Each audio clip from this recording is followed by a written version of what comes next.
dengan berkata, akulah yang perlu dibaptis olehmu dan engkau yang datang kepadaku. Matius 3 ayat 14. Jadi mengapa Yesus harus dibaptis? Nah, ini banyak orang bertanya, berarti Yesus Kristus itu awalnya bukan Kristen dong? Ada orang kritis bilang, ya benar, agamanya Yahudi kan? Jadi menjadi Kristen ketika dibaptis dong? Enggak begitu, itu jawaban dangkal ya. Masa Allah aja dibaptis kan begitu? Berarti Allah dulu bukan Kristen ya? Itu jawaban orang yang misalnya mau berdebat itu memang banyaklah akalnya untuk bertanya. Jadi simbolisasi baptis yang disampaikan atau dinyatakan oleh Yesus dan dilakukan oleh Yohanes Pembaptis itu mensimbolkan satu, kehendak Allah. Jadi Yohanes Pembaptis, kapan dia dibaptis oleh Tuhan Allah? Ketika dia melonjak kegirangan di dalam kandungan Elisabet. Lalu untuk membuktikan baptisan Yohanes itu, Yesus sebagai Tuhan Allah juga dibaptis oleh Yohanes. Nah, itu dia. Jadi sudah sama seperti kita. Ketika kita dibaptis, kita memuji dan memuliakan Tuhan. Ya kan? Kemuliaan dari itu kan memuji dan memuliakan Tuhan. Ya, ngapa kita harus memuji dan memuliakan Tuhan? Ya, karena itulah iman. Ya, menjawab sapaan Tuhan. Jadi Yohanes menjawab sapaan Tuhan dengan melakukan kehendak Tuhan. Dan ketika Yesus dibaptis di Sungai Yordan itu, disitulah semua orang yang menyaksikannya mengetahui bahwa dialah yang kudus berasal dari Tuhan Allah itu. Nah, itu simbolisasinya berupa burung merpati kan, dan ada suara. Dan di situ orang-orang di sekitar itu termasuk murid Yohanes Pembaptis juga langsung percaya itulah Mesias. Ya. Nah, namun Yesus meyakinkan biarlah hal itu terjadi karena demikianlah sepatutnya kita menggenapkan seluruh kehendak Allah. Matius 3 ayat 14. Jadi hidup kita sebagai orang Kristiani ini harus menggenapi seluruh kehendak Allah. Ya. Bukan nubuat yang digenapi, tetapi kita yang menggenapi seluruh kehendak Allah. Jadi kalau kita tidak menggenapi seluruh kehendak Allah, berarti kita adalah pribadi yang hanya egois. Kita tahu ada pribadi yang tidak mau menggenapi ya perintah dan kehendak Allah, dialah Lucifer. Dialah iblis itu.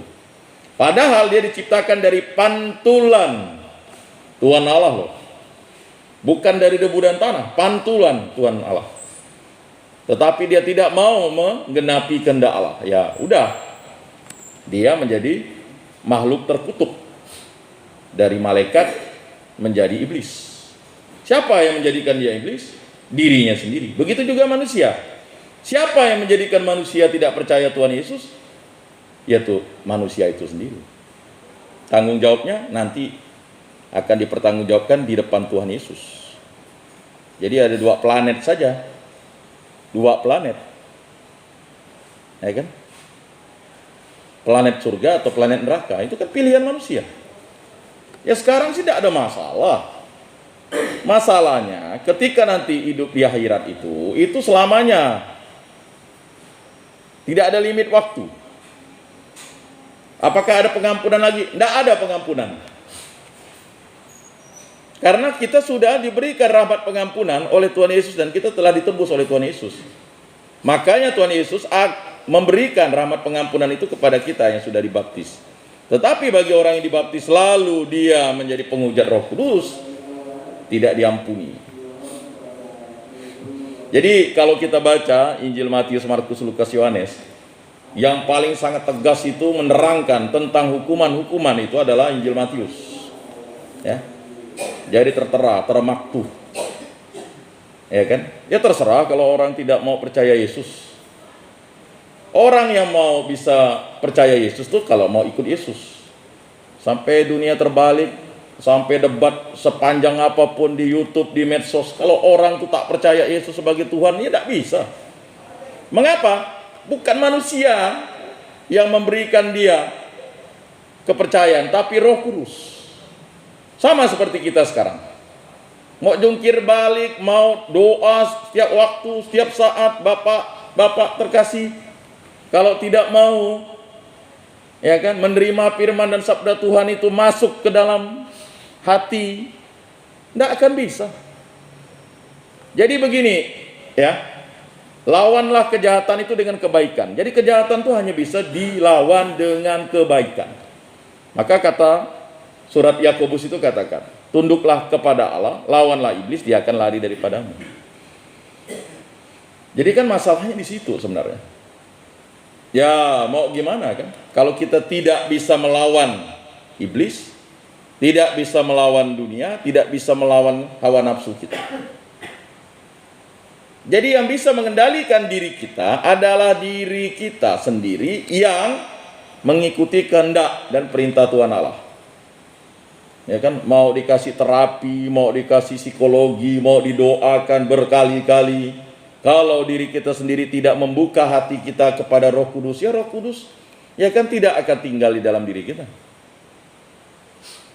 Ngomongnya ya Roh Kudus masuklah di dalam hati, tetapi masih tidak mau mengampuni, masih dendam. Setelah doa 1 jam ingat lagi musuhnya, mulai lagi merencanangkan atau menyiapkan balas dendam. Ya tidak bisa. Dia akan bolak-balik begitu. Dan itu terjadi kepada kita semua. Bukan hanya bapak-bapak, kepada saya kalau memang hanya ya seperti tong kosong nyaring munyinya. Nah makanya kita harus membuka diri kita untuk kehendak dan perintah Allah. Itulah masuknya Roh Kudus di dalam hati kita. Kok kayaknya Roh Kudus keluar masuk di dalam diri kita? Tidak, kita yang keluar masuk. Ya kan? Udah masuk, keluar, masuk, keluar, masuk, keluar. Ya. Wah, ini harus ada pelepasan, disbursement. Bukan. Karena memang manusianya sendiri itu. Sedangkan Imam Zakaria yang sudah memang imam, itu masih kurang percaya. Apalagi kita ini yang awam biasa ini. Imam Zakaria bolak-balik ngasih kemenyan, korban ungkupan, masih kurang percaya, ya kan? Jadi iman itu memang harus bertambah terus kalau kita mau ya Roh Kudus membimbing, melindungi dan menyertai kita. Dan bagaimana itu bisa terjadi kalau kita tidak bertobat, meminta rahmat pengampunan dan melakukan usaha yang baik dan benar. Ya kalau kita masih ada hawa nafsu tinggi, dendam yang tinggi, ingin balas dendam yang tinggi, ya sulit. Keluar masuk kita di dalam Allah. Tak lama kemudian Santo Yohanes dipenjarakan karena mengecam pernikahan Raja Herodes Antipas dengan Herodias, istri saudara sepupunya. Nah, itu dia. Jadi yang terjadi itu Herodes Antipas itu punya saudara sepupu namanya Andreas. Bukan Andreas muridnya Yesus ya. Nama istrinya Herodias. Jadi dia mengambil istri saudaranya. Ya. Jadi kalau di dalam itu kan jelas. Nah, Yohanes Pembaptis harus berani menyampaikan suara kebenaran. Ini persoalannya ini, bayangkan. Yohanes ini mengatakan tidak baik. Karena mereka berzina dan mengambil ya kan istri saudara sepupunya untuk dijadikan istrinya. Berarti kan ya tragis sekali nih. Durhaka sekali. Yohanes Pembaptis karena dia adalah nabi, dia menyerukan suara kebenaran. Mengingatkan orang aja untuk tidak berzina dia mati. Ya itu makanya. Ya siap-siaplah Anda dibenci, bahkan dianiaya, bahkan dibunuh karena mewartakan kebenaran. Ya. Oh, enggak bisa misalnya, oh kita hindari aja menasihati dia, dia kan orang besar. Ya kan? Tokoh politik, penguasa, suka-suka dia aja lah, kita ikut-ikut ya. Enggak bisa. Kita sebagai orang Kristiani harus mengingatkan, itu salah, tidak benar. Ya kan? Masa yang benar kita bilang salah? Pohon yang baik menghasilkan buah yang baik. Pohon yang buruk menghasilkan buah yang buruk.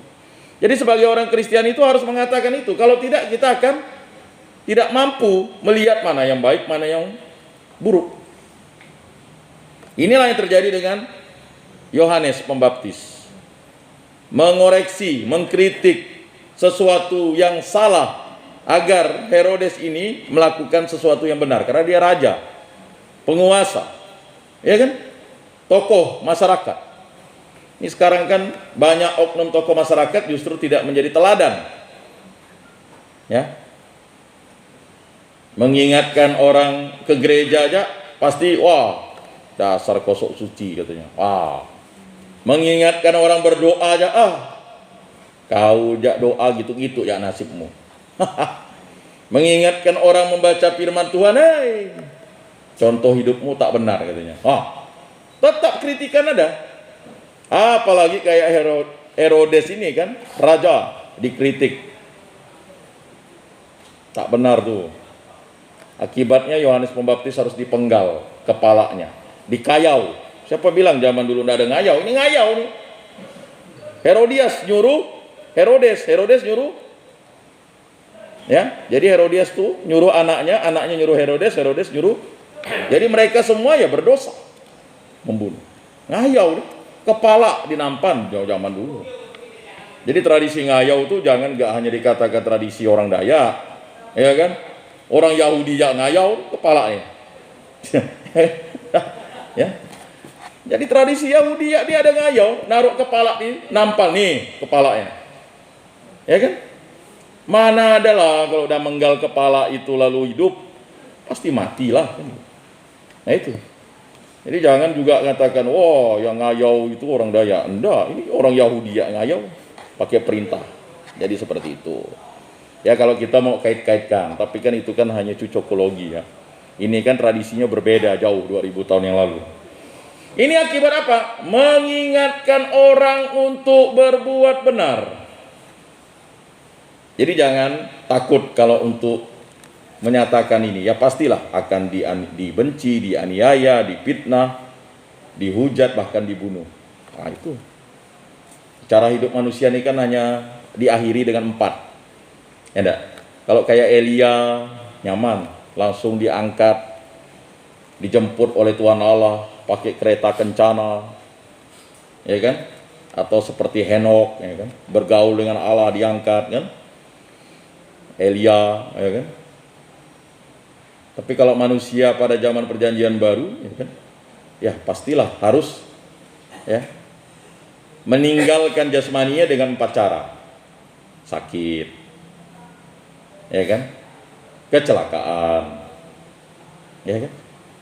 Walaupun ada yang tragis, ada yang tidak tragis, ya kan.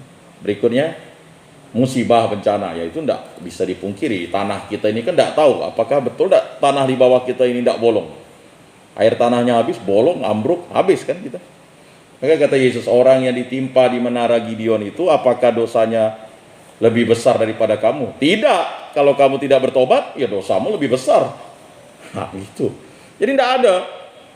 Orang Yahudi itu kan suka kait-kaitkan orang ditimpa menara, dia itu dasar sial, berdosa, ya kan. Ya memang itulah. Ya. Kalau mati bagi mereka itu adalah sial.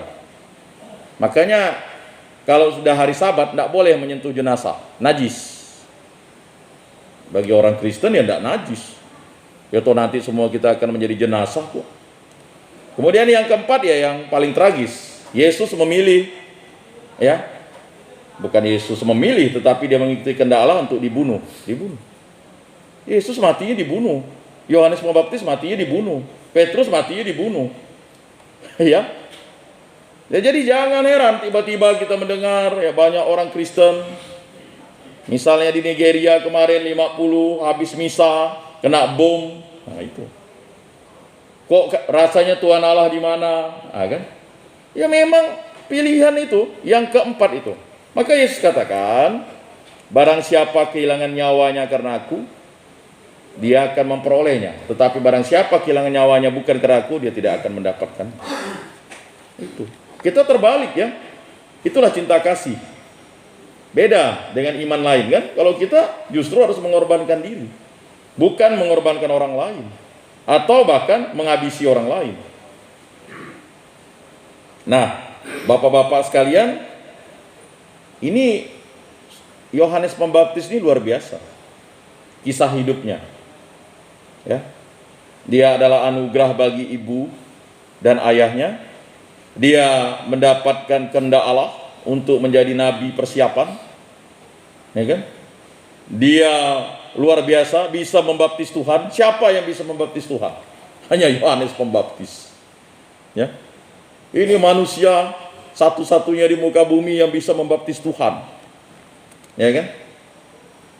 Nanti ada manusia yang luar biasa, mengurapi Tuhan sebelum kematiannya.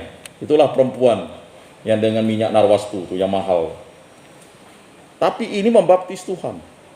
Tuhan yang dibaptis, kan? Bayangkan.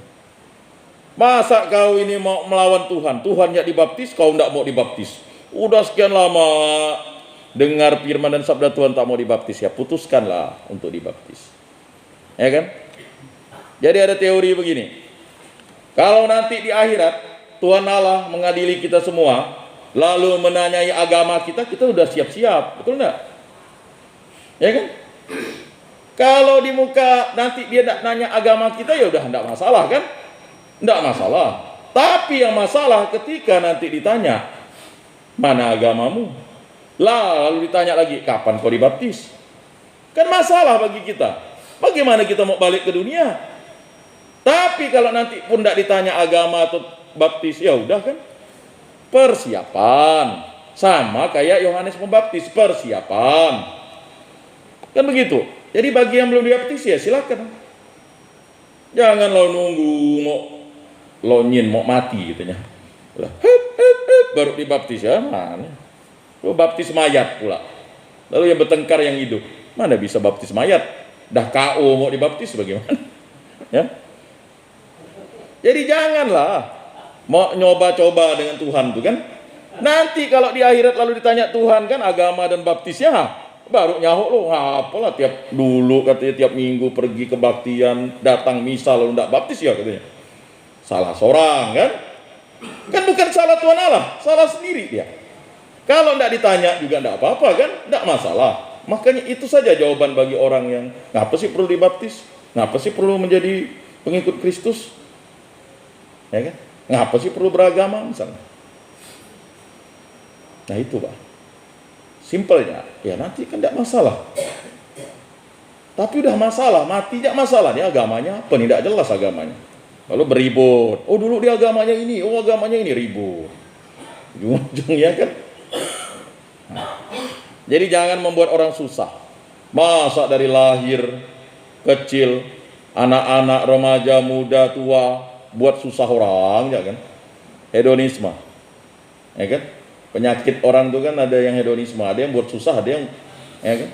Muda poya-poya, tua kaya raya, mati masuk surga. Mana mungkin? Tak mungkin bro.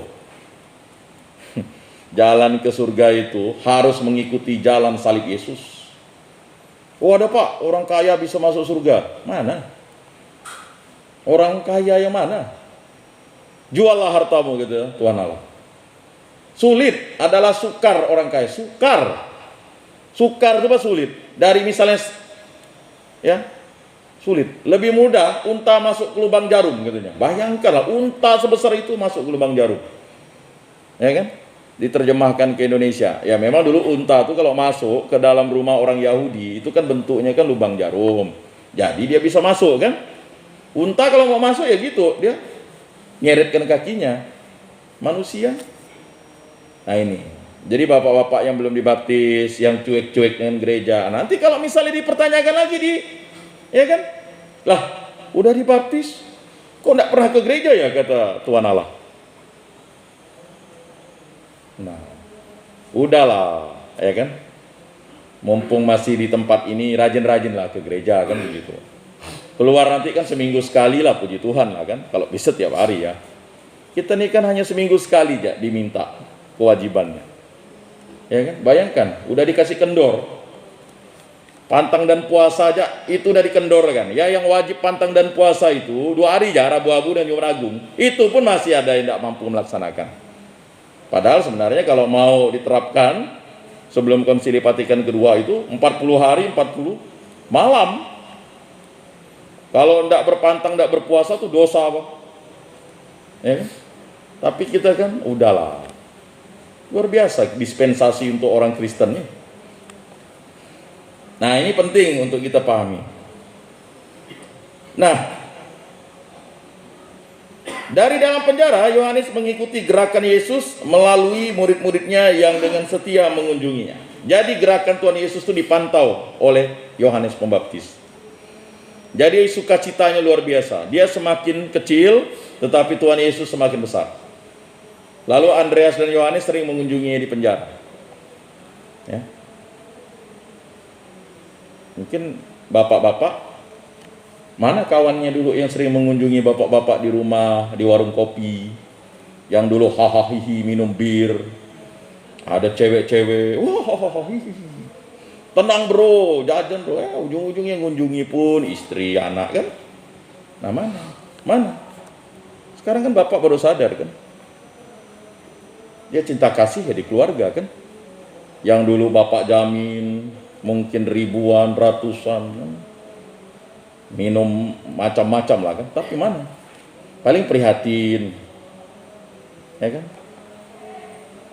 Tetapi Tuhan Allah setiap waktu, setiap saat mengunjungi bapak-bapak sekalian, ya kan? Nah itu, kalau bapak-bapak membuka diri bapak-bapak. Santo Yohanes akhirnya dipenggal Herodes Antipas akibat akal busuk dari Herodias dan putrinya Salome. Dia memang lah nama Salome. Salom sih bagus, kalau Salome susah. Ada dua Salome ya. Salome anaknya si Herodias namanya Salome juga. Ada Salome ibunya Yakobus dan Yohanes. Ya kan? Nah, jangan salah, ini Salome, ini mirip. Tapi dibunyikan mirip namanya, orangnya beda. Bukan Salome satu lobang rame-rame, bukan. Ini lain lagi, itu zaman dulu lah di luar kan. Ya kan? Kan ada istilah itu. Ya tanda kutip. Pelopor Yesus ini gugur demi membela kesusilaan. Jadi Yohanes Pembaptis itu adalah lambang kesucian perkawinan karena dia ya kan memperjuangkan kesusilaan. Bro sis, tak baik kau selingkuh tuh, ya kan? Tak baik kau berzina nih, habis selesailah dah. Marah sisnya marah. Ini harusnya si bronya yang marah kan? Ini yang dendam malah si Herodias. Jadi kemartiran Santo Yohanes Pembaptis dapat dibaca dalam kitab suci Matius 14 ayat 1 sampai 12. Jadi bapak-bapak yang terkasih dalam Yesus Kristus, nubuat tentang Yohanes Pembaptis ini menceritakan kita bahwa untuk memperjuangkan kesusilaan. Dan kemarin hari pembukaan keluarga sedunia ya, tanggal 22. Ya. Hari ini ya masih masuk ke hari ya di Vatikan sana di Roma sedang diadakan yang namanya pertemuan-pertemuan untuk membahas itu. Maka saya sampaikan kepada bapak-bapak yang berkeluarga, marilah untuk kembali kepada istrinya yang telah menerima sakramen perkawinan bagi yang Katolik, bagi yang non-Katolik ya, yang sudah diberkati di gereja. Jangan lagi ada ya SLI, selingkuh itu indah kan? Atau sudah menjalin hubungan lagi dengan yang lain kan? Nah, jadi itu ya kesetiaan. Walaupun model istrinya mungkin begitulah, itu kan Anda sendiri yang milih. Bagaimana Anda yang milih, Anda yang lalu tidak suka, Anda lagi yang campakkan gitu. Ya. Jadi kembali ke istri dan anak-anak Anda yang sah. Kalau istri tak sah, ceraikan, kan jelas. Ya kan? Apa kata Yesus? Ya kan? Jadi jika karena zina, terkecuali karena zina. Ya kan ada istri yang ya mohon maaf misalnya kawin adat, cuman masalahnya nanti tanggung jawabnya ya udahlah, tanggung jawabnya berzina jangan. Tanggung jawabnya itu kan urusan Anda. Tapi itu tadi ya ingin menyampaikan bahwa keluarga-keluarga yang utuh, keluarga-keluarga yang setia adalah harus memperjuangkan kesusilaan. Ya. Jadi mohon maaf bagi para pelaku pelecehan seksual atau apa, bertobatlah. Ya, karena memang dosa itu berat sekali. Berat sekali. Ya. Memang dulu mungkin kita tidak paham, suka-suka ya. Karena orang berdosa itu kan sama seperti ya kan, lambada, lambayan buah dada kan. Kan berdosa. Wah, buah ini nyaman nih, nikmat rasanya, tapi bukan miliknya. Ya. Bahkan Tuhan Yesus katakan, ya kan, jika kamu ya kan melihat dan menginginkan perempuan itu, kamu sudah berzinah dalam hati. Bayangkan, berzinah dalam hati. Lebih baik kamu bermata satu, kan kata Yesus kan, bertangan puntung, berkaki kudung. Ya, jangan sampai dicampakkan ke dalam neraka dalam keadaan utuh. Cungkillah matamu, bayangkan kata Yesus, cungkil kalau itu menyesatkan kamu. Potonglah tanganmu jika itu menyesatkan kamu. Ya kan? Penggallah kakimu jika itu menyesatkan kamu. Jadi dosa itu harus dicungkil, dipenggal, dipotong. Jangan diingat lagi. Tapi untuk menjadi orang Kristen yang penuh akan Roh Kudus itu, ya memang harus seperti itu. Meninggalkan semua kebusukan-kebusukan itu. Segala perselingkuhan, segala barang-barang yang menistakan diri. Kan begitu kan? Apalah yang dipegang kan? Nggak tahulah bapak-bapak terkasih kan? Kalau setiap Natal Paskah itu rajin di belakang gereja tuh, atau sering ke toilet, ya kan, di beberapa paroki itu ada ketinggalan, ya kan, lepetnya, jimatnya, karena dia mau nyambut kan kepanasan. Ngapa duduk di belakang Pak? Panas. Bisa duduk situ dingin ya, memang panas. Duduk belakang ya, katanya. Ya memang terlalu banyak lepetnya kan. Udah banyak lepet nih susah. Ya kan?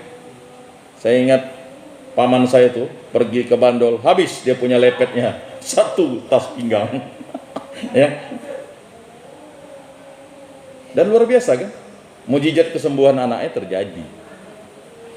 Ya terjadi. Sepupu saya itu sekarang udah berangsur-angsur pulih. Ya kan? Kata pendoa susternya di sana, pastor di sana, ya bapak banyak satu tas. Gila, 1 tas. Ya kan? Segini. Pantas digelar panglima, ya kan? Dia punya segini. Sampai di sana akhirnya kalah dengan kuasa Tuhan. Kehendak Tuhan. Nengok anak sakit. Wah, ini sih banyak lepetnya nih katanya. Dan itu memang pertobatan yang perlu proses, tidak bisa juga langsung ya. Makanya perlu kehendak hati. Jadi bapak-bapak yang terkasih yang belum dibaptis, segera dibaptis. Jangan tunda-tunda ya. Masih nunggu loh, apalagi ditunggu. Nah, nanti dicekek pula. Saya ingat dulu ada satu mau dibaptis selalu dicekek katanya. Itu kan dasar iblis mau nyekek dia kan. Ya yang nyekek itu kan iblis sebenarnya. Mana lagi orang mati bisa masuk dalam mimpi. Memang betul ada memori untuk menghantui itu ada. Tetapi kenapa yang orang semua yang sudah mati itu ke akhirat semua. Lah Pak, ada Pak hantunya Pak. Ya hantu itulah iblis. Iblis itu kan harus ditakuti, disembah, dipuja. Ya kan? Dia kan mau seperti Tuhan juga dia.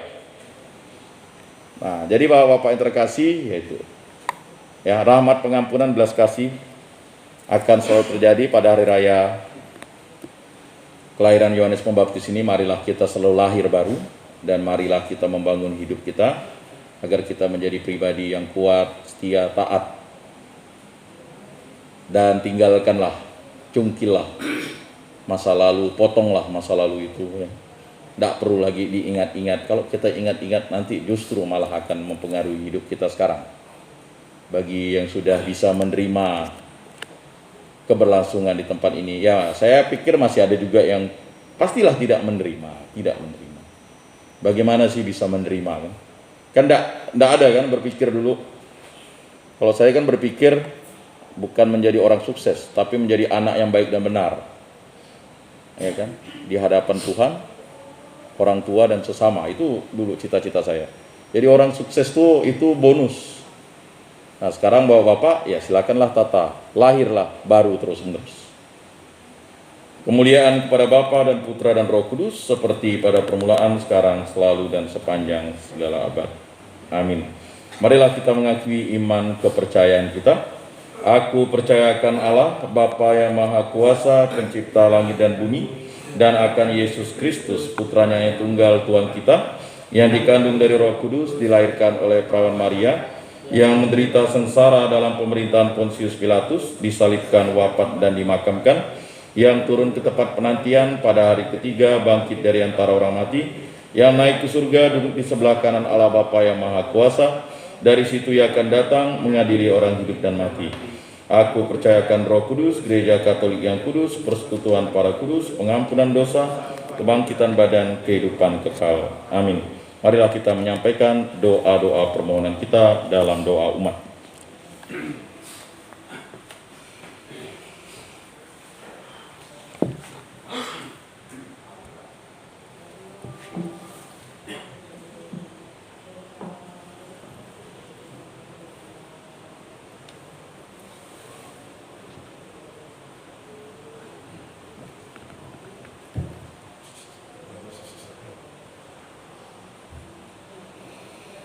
Ya Allah, dengarkanlah doa-doa kami yang kami sampaikan dari keluruhan hati kami dalam pesta kelahiran Santo Yohanes Pembaptis ini. Semoga apa yang kami sampaikan dapat berkenan di hadirat-Mu. Doa umat, nanti umat menjawab, tuntunlah kami kepadamu ya Tuhan. Tuntunlah kami kepadamu ya Tuhan. Marilah berdoa kepada Allah Bapa yang Maha, yang telah menempatkan rumahnya. Marilah mohon kepadanya.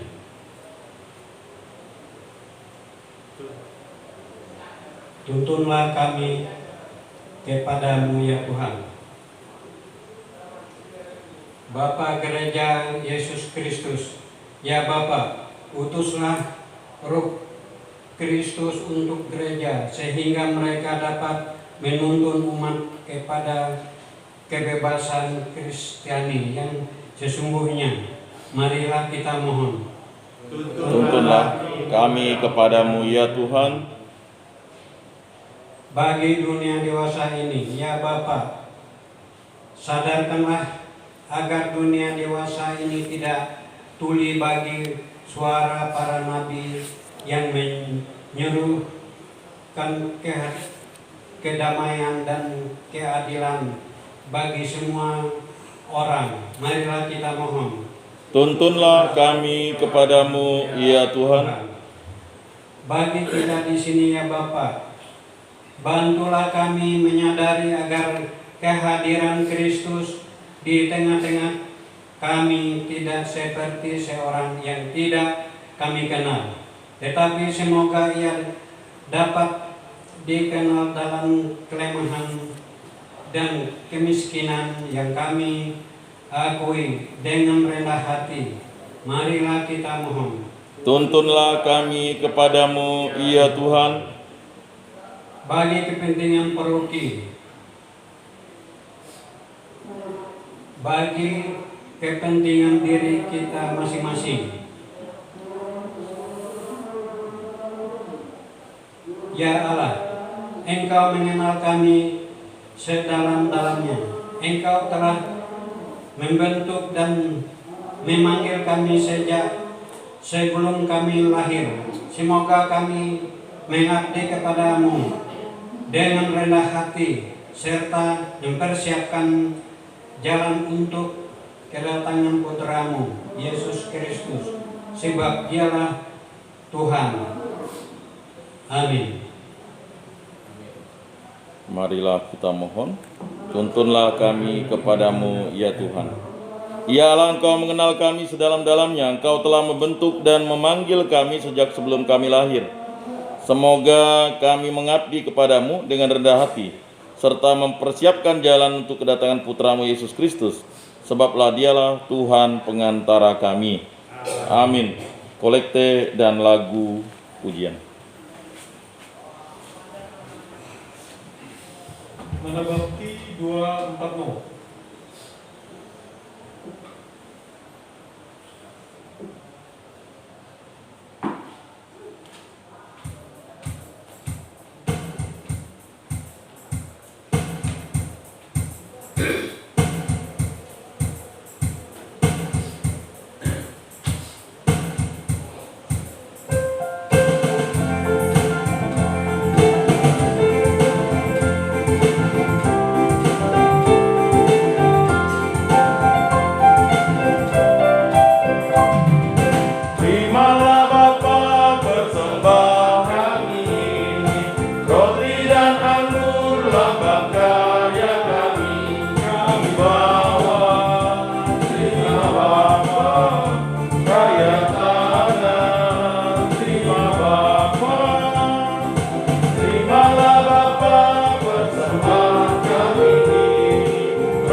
lambang karya kami hantar. Terima Bapa, tanda cinta.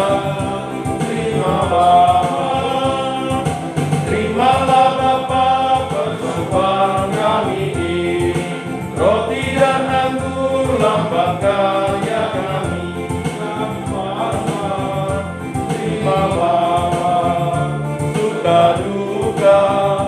Terima Bapa, terimalah Bapa persembahan kami ini, roti dan anggur lambang karya kami. Kami turut. Terima Bapa, Tuhan Yesus. Terima Bapa, terimalah Bapa persembahan kami ini, roti dan anggur lambang karya kami. Mari kita bangkit berdiri. Kemuliaan kepada Bapa dan Putra dan Roh Kudus, seperti pada permulaan, sekarang, selalu, dan sepanjang segala abad. Amin. Bapak-bapak, saudara-saudara terkasih, pada ibadat ini kita tidak menyambut komuni kudus, maka bersama dengan saudara-saudari separoki yang menyambut komuni, marilah menghayati kehadiran Tuhan yang kita rindukan di dalam hati kita. Mari kita hening sejenak. Atas petunjuk penyelamat kita dan menurut ajaran ilahi, maka beranilah kita berdoa. Bapa kami yang ada di surga, dimuliakanlah namamu, datanglah kerajaan-Mu, jadilah kehendak-Mu di atas bumi seperti di dalam surga. Berilah kami rezeki pada hari ini, dan ampunilah kesalahan kami, seperti kami pun mengampuni yang bersalah kepada kami. Dan janganlah masukkan kami ke dalam pencobaan, tetapi bebaskanlah kami dari yang jahat. Amin. Marilah kita saling memberikan salam damai. Salam damai, salam damai, salam damai Kristus bersertamu. Salam, salam.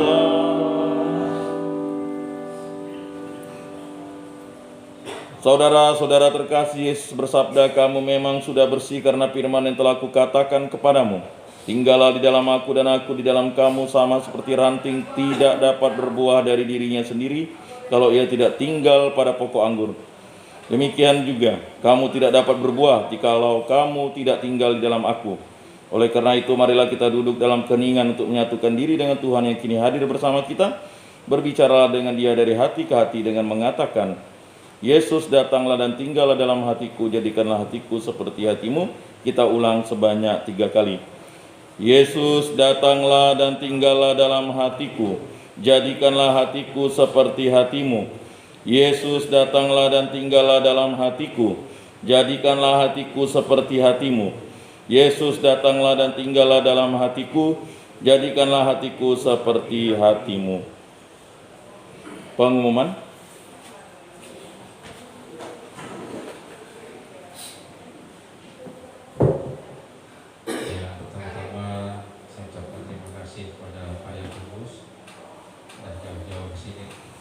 Luar biasa, tepuk tangan buat Pak Yakobus. Saya sudah ketemu lewat live streaming, ketemu sekali di ruangan ini. Terima kasih Pak, dan juga kawan-kawan yang hari ini sudah melayani bacaan 1, 2 dan juga doa umat serta organis dan BN. Terima kasih atas persiapannya. Untuk besok kita ada acara pendalaman Alkitab bersama dengan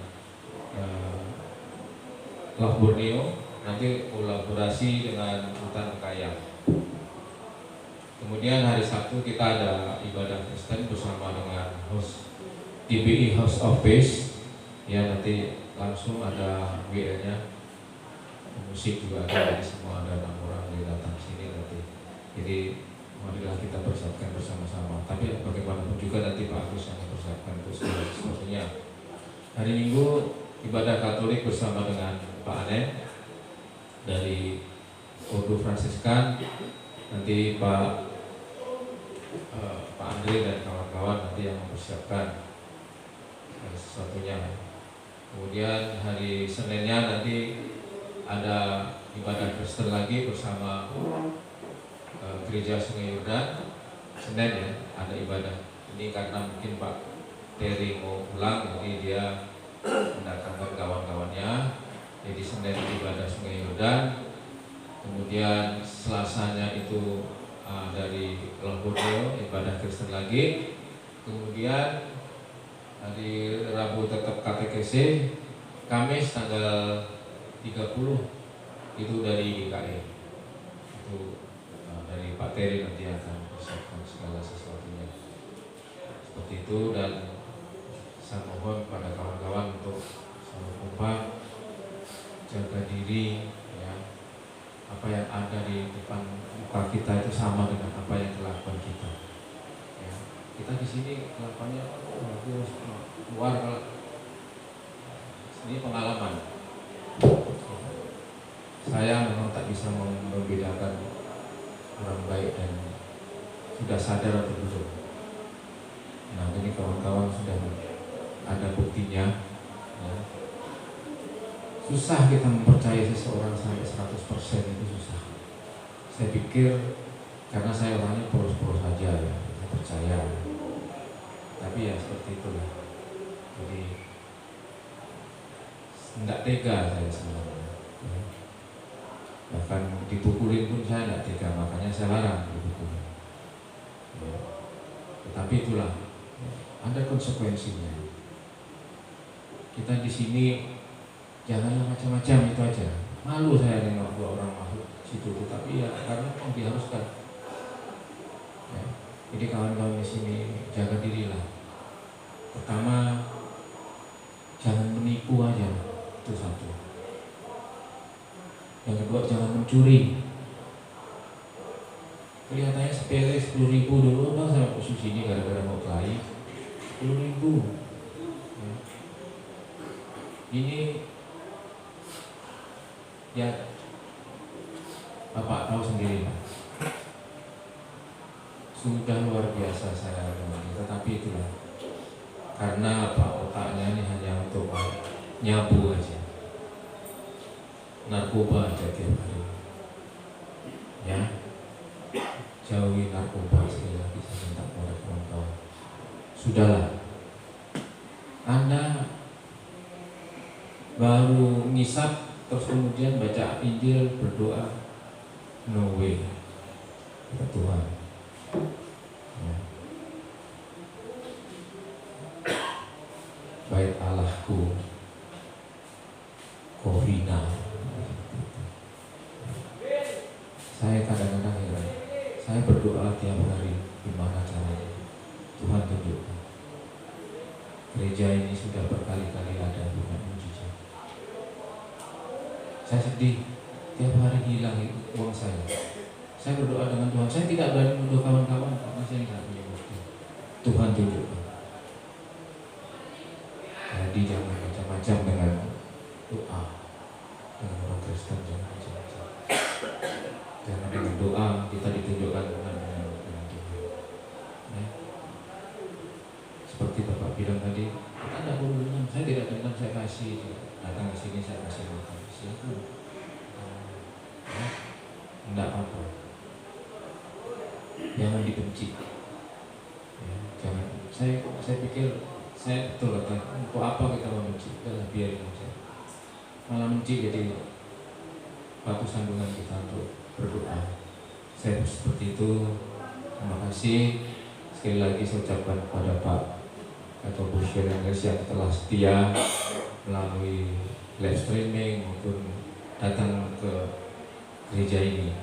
Ya, terima kasih, dan saya mohon saudara-saudara, marilah kita giat. Tidak usah kita duduk-duduk di dalam sana, kita sama-sama di sini dengarkan.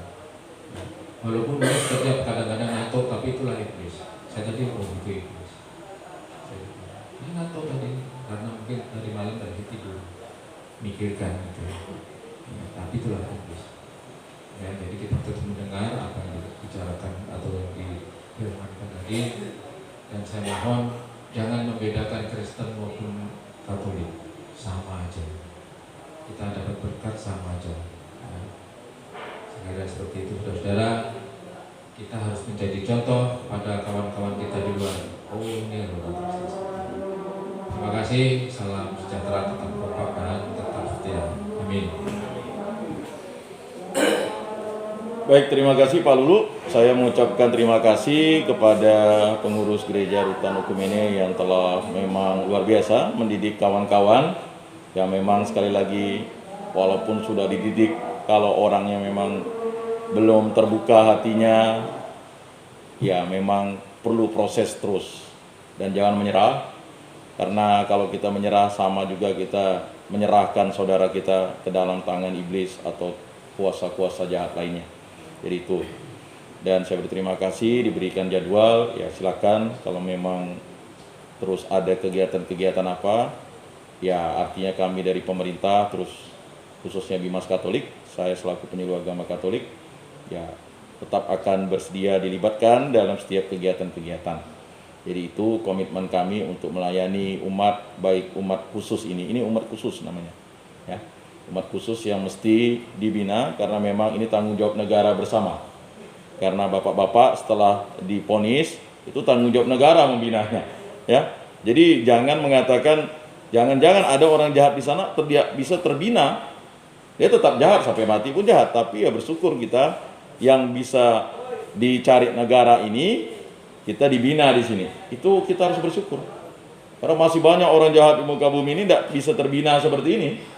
Ya kan? Nah, kita bukan jahat tetapi kita keliru, salah. Dan kekeliruan itu karena kita melanggar aturan. Ada hukuman yang diakibatkan karena kejahatan kita, ada yang diakibatkan karena kehilapan atau karena ketidaksengajaan. Tetapi baiklah kita sadari bahwa apa yang dilakukan gereja Rutan Okumene ini luar biasa. Ini sebagai contoh untuk, saya pikir untuk di Kalbar ya. Karena dulu waktu di Bengkayang ini palinglah kegiatan rohani itu seminggu 2 kali. Ya, sekarang di Rutan kelas 2 Bengkayang juga mau tiap hari ya. Nah, kemudian juga di lapas sekarang saya dengar kemarin ya, kebetulan anaknya Pak Apa itu menikah, lalu saya hadir, lalu ketemu dengan penjaga lapasnya, salah satu orang Kristen di situ, dia cerita tiap hari Pak sekarang, katanya di lapas. Puji Tuhan. Artinya setiap hari diadakan kegiatan seperti ini dalam rangka untuk mengingatkan kita. Karena waktu 24 jam, dalam waktu 24 jam kalau tidak diisi dengan hal-hal ini, palinglah 1-2 jam saja di sini.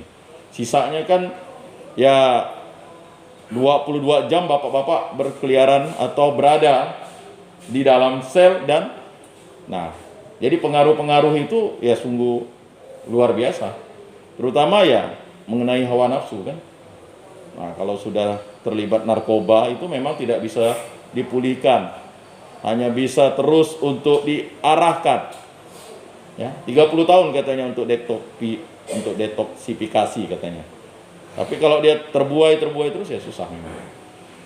Nah, kemudian saya mengharapkan bahwa Bapak yang terkasih terus mengajak kawan-kawan yang Kristen atau yang rindu dibaptis ya. Nah, tadi saya katakan jangan membedakan antara Katolik dan Protestan ya. Kita ini pengikut Kristus, Kristiani. Kita bersatu di sini, kita dampingi, bimbing ya kawan kita, dan kita menjadi terang dan garam untuk saudara-saudara kita yang beragama lain. Sehingga kita bisa mampu menjadi komunikator dan agen perdamaian lah. Baik di dalam sel, di luar sel, kemudian nanti ketika bebas. Jadi demikian, sekali lagi terima kasih, Tuhan memberkati kita semua. Mari kita bangkit berdiri, kita berdoa.